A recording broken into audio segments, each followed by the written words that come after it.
ناظرین، ایک بہت ہی کامن سٹول پرابلم ہے آنتوں سے لیس آنا، یعنی لیس دار پاخانہ آنا اور آنتوں سے لیس دار مادہ خارج ہونا۔ آج کل بہت سارے لوگ اس مسئلے سے دوچار ہیں۔ پاخانہ کرتے وقت دیر تک بیٹھنا پڑتا ہے، لیس دار پاخانہ آتا رہتا ہے اور زیادہ ٹائم لگنے کی وجہ سے مریض یہ سمجھتا ہے کہ شاید مجھے قبض کی شکایت ہے، حالانکہ یہ قبض سے الگ چیز ہے۔ تو اس کے علاج کے لیے ایک بہت ہی فائدہ مند نسخہ آج کی ویڈیو میں ہم آپ کے ساتھ شیئر کرنے والے ہیں۔ ساتھ ہی ہم آپ کو یہ بھی بتائیں گے کہ آپ نے کن چیزوں کا استعمال کرنا ہے اور کن چیزوں سے پرہیز کرنا ہے۔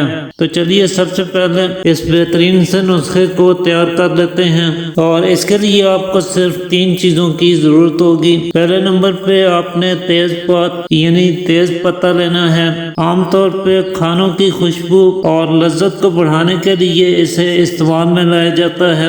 اس کا ذائقہ کیونکہ قدرے تیکھا اور تیز ہوتا ہے، جس کی وجہ سے اسے تیز پتہ کہا جاتا ہے۔ تو 2 عدد تیز پتے لے کر سب سے پہلے آپ انہیں چھوٹا چھوٹا کاٹ لیجئے گا۔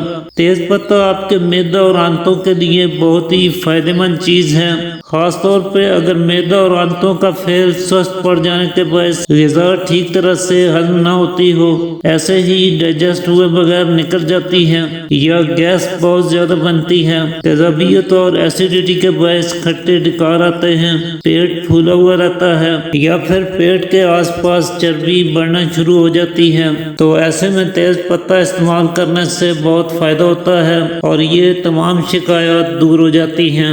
اس کے علاوہ اگر آنتوں میں سوزش اور ورم کی شکایت ہے، پیٹ میں درد رہتا ہے، آنتوں میں سدے پڑ جاتے ہیں یا آنتیں سکیڑ پن اور تنگی کا شکار ہیں، تو ایسے امراض سے بھی تیز پتہ آپ کو نجات دلاتا ہے۔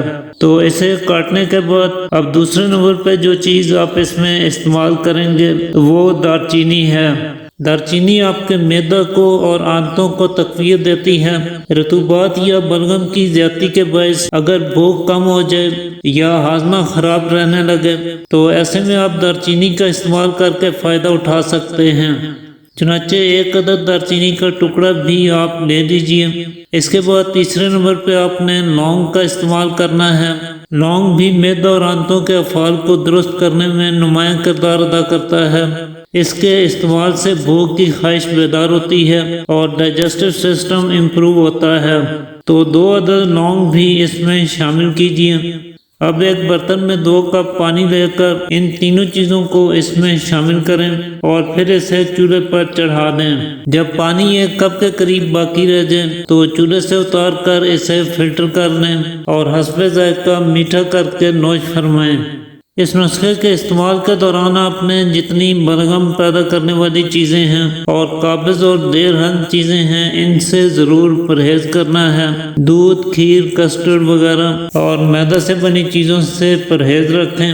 کھانے میں بیسن کی روٹی، پکوڑے یا مکئی کی روٹی، چنے، گوشت خاص طور پہ بکرے کا گوشت اور انڈا استعمال کریں۔ کھانے کے ہمراہ پیاز کو سلاد کے طور پہ استعمال کریں یا پھر اناردانہ، پیاز اور پودینہ کی چٹنی استعمال کریں۔ اس کے علاوہ دہی میں زیرہ ملا کر کھانا اس مرض میں آپ کو فائدہ دے سکتا ہے۔ سبزیوں میں سے کریلے اس میں مفید ثابت ہوتے ہیں۔ اسی طرح مربا، آملہ اور ڈرائی فروٹس کا استعمال بھی کبھی کبھی کر سکتے ہیں۔ تو اسے آپ نے صبح ناشتے سے آدھا گھنٹہ بعد اور ایک بار رات کو سونے سے 1 گھنٹہ پہلے استعمال کرنا ہے۔ اگر آپ اسے کچھ دن متواتر استعمال کر لیتے ہیں، ساتھ ہی پرہیز بھی کرتے ہیں، تو انشاءاللہ اس سے آپ کو بہت ہی بہترین اور عمدہ فوائد دیکھنے کو ملیں گے۔